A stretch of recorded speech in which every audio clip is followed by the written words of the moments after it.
O Homem das Trevas, chegando aqui com mais um vídeo. Eu espero que você não se assuste.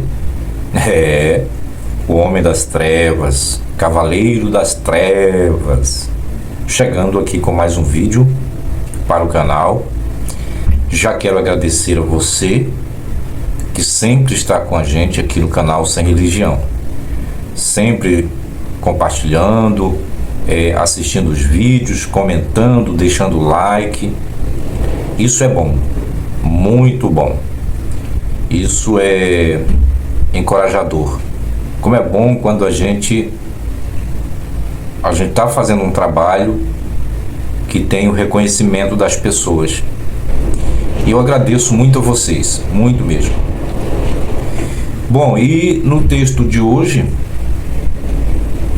o texto que eu vou ler hoje é um texto da Bíblia, é uma história, é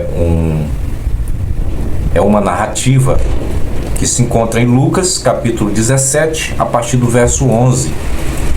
A cura dos 10 leprosos. Eu creio que você já deva ter lido essa passagem, já deva ter visto alguém pregando na igreja. Se eu estiver falando com algum crente, se eu estiver falando com um ateu que já foi da igreja, provavelmente você conhece muito bem essa narrativa. Agora, nessa madrugada de sábado para domingo, hoje é 13 de outubro de 2024, Manaus.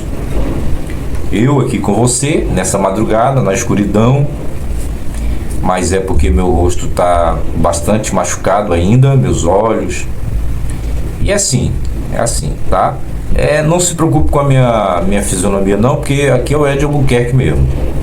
Eu sou feio mesmo, não tem jeito, a natureza não me privilegiou, mas o importante não é a minha beleza não é a minha aparência. O importante aqui é o conteúdo que nós vamos compartilhar aqui com você, tá? Então, segura a parada aí. Olha aí o que o texto de Lucas diz aqui para nós. De caminho para Jerusalém, passava Jesus pelo meio de Samaria e da Galileia. Ao entrar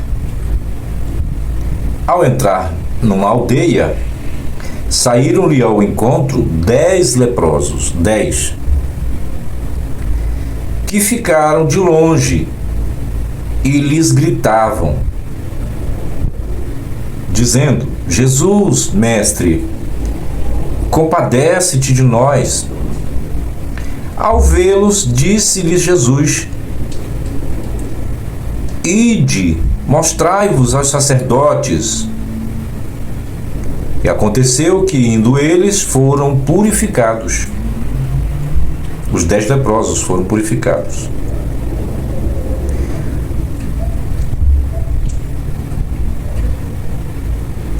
Um dos 10, vendo que fora curado, voltou dando glória a Deus em alta voz e prostrou-se com o rosto em terra aos pés de Jesus, agradecendo-lhe, e este era um samaritano. Então Jesus lhe perguntou: não eram 10 os que foram curados? Onde estão os 9? Não houve porventura quem voltasse para dar glória a Deus, senão este estrangeiro? E disse-lhe: levanta-te e vai, a tua fé te salvou. Muito interessante essa narrativa, esse milagre aqui que aconteceu na vida de 10 pessoas de uma só vez, Jesus operando na vida dos leprosos, né? Um grande milagre, purificação da lepra, que segundo alguns textos do Velho Testamento, a lepra afastava a pessoa do seu convívio natural com a sua sociedade, com a sua família, e bloqueava muitas coisas na vida da pessoa. E o texto, a narrativa conta que Jesus ia passando por aquelas regiões ali, Samaria, Galiléia, eram os lugares desprezados, né? Desprezados.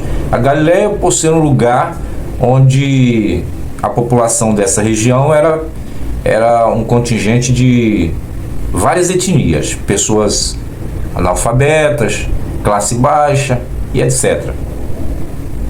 E Samaria era a capital do império, do reino das 10 tribos do norte, né? O reino do norte. Samaria era a capital desse reino, das 10 tribos do norte, que pertencia ao mesmo povo de Israel, mas que havia se separado depois do governo de Salomão, né? Já na gestão do seu filho, Roboão. Vocês têm que ler essa história, tá lá no livro de Reis. Tá. Pois bem, então, Jesus passando por ali, saíram ao seu encontro esses leprosos, esses homens que tinham uma vida bloqueada por causa desta doença maligna. E eles pediram favor para Jesus, pediram a cura. Jesus deu para eles. Jesus operou o milagre para eles e mandou eles irem lá com os sacerdotes para fazer todo o processo ritual de acordo com os preceitos da lei judaica. E diz a narrativa que algum tempo depois, um desses leprosos, desses 10, voltou. Somente um. Veja, somente um. Voltou glorificando a Deus e se prostrou aos pés de Jesus, pedindo, agradecendo a Deus e tudo, agradecendo a Ele, né? E glorificando a Deus. Tá. E aí isso aí chamou a atenção de Jesus. Jesus ficou, pelo que eu estou vendo aqui na narrativa, Jesus ficou chateado. Jesus ficou chateado. Ele perguntou: não eram 10 os que foram purificados? Como é que só um voltou? Aí parece que ele deixa de perguntar. Ele faz essa pergunta, parece que é para os discípulos ou era para quem estava ali com ele naquela hora. Mas eu acho que ele não estava perguntando exatamente para o leproso purificado, não.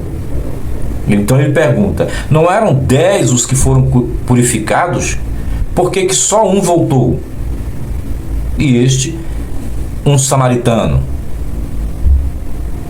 Agora, uma coisa que me chama a atenção, meus amigos,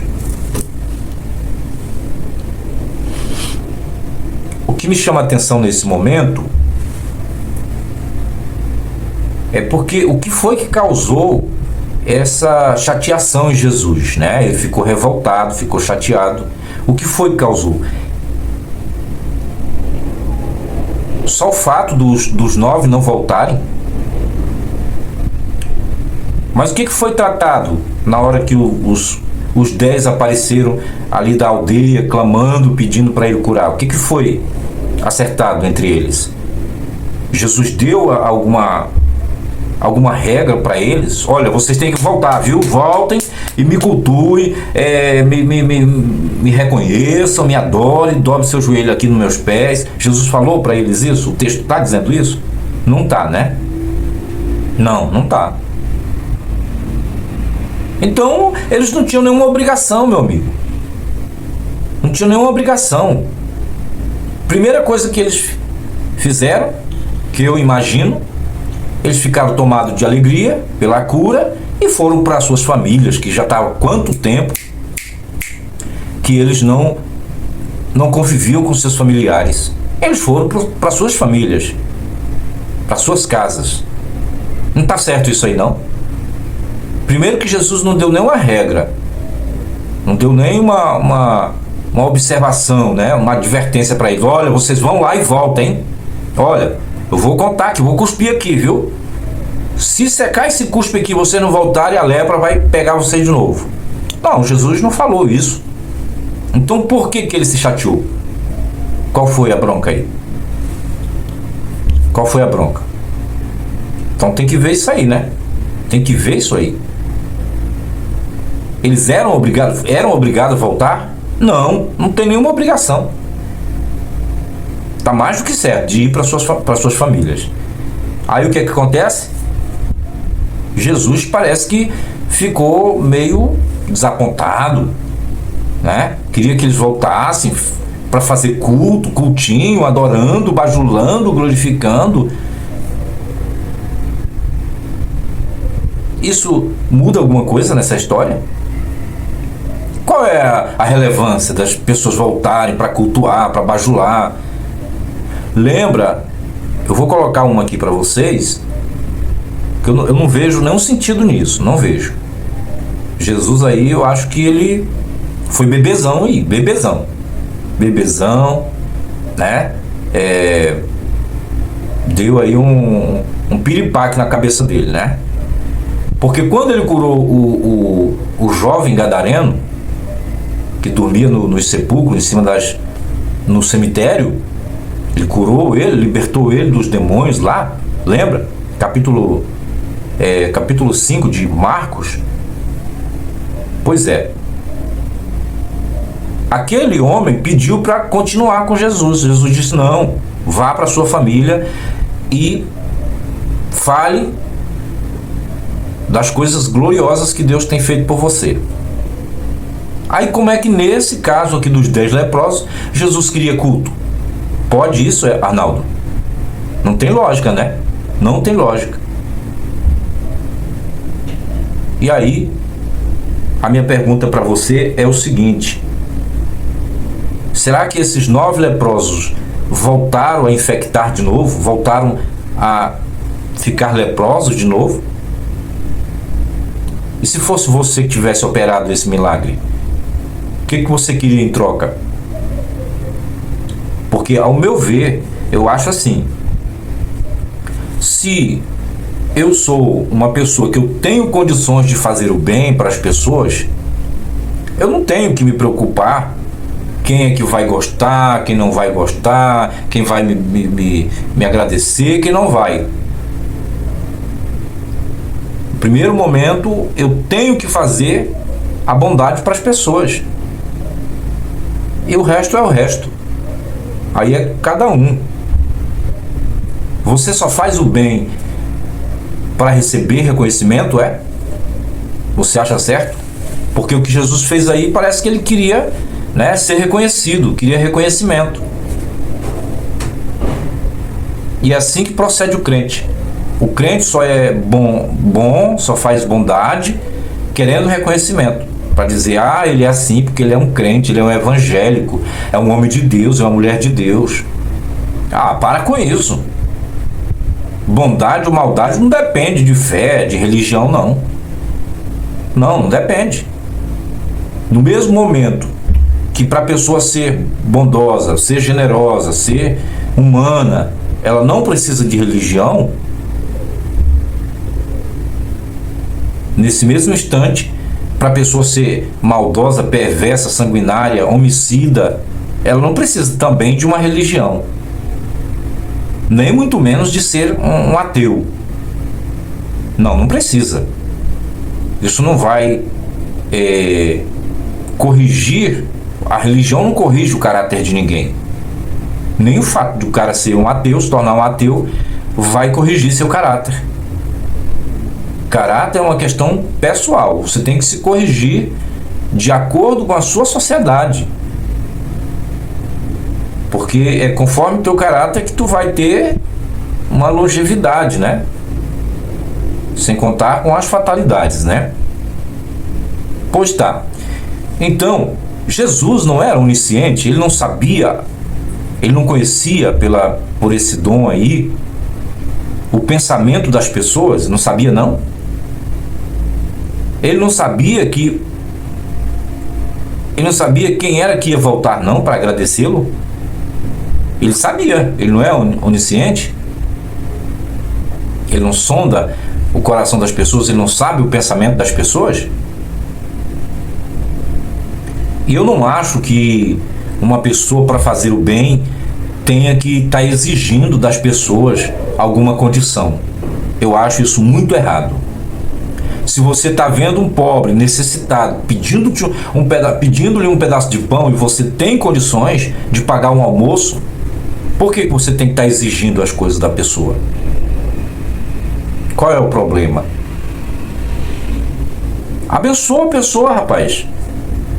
Ajuda a pessoa sem querer retribuição. Isso aí pra mim é uma babaquice, uma tremenda de uma idiotice, né? É muito ser egocêntrico, narcisista. É um narcisão isso aí. Assim foi que Jesus foi, narciso. Querendo culto, querendo bajulação, adoração, né? Tá errado isso aí, tá errado. Eu achei completamente errado isso aí. Tá bom? Então era isso.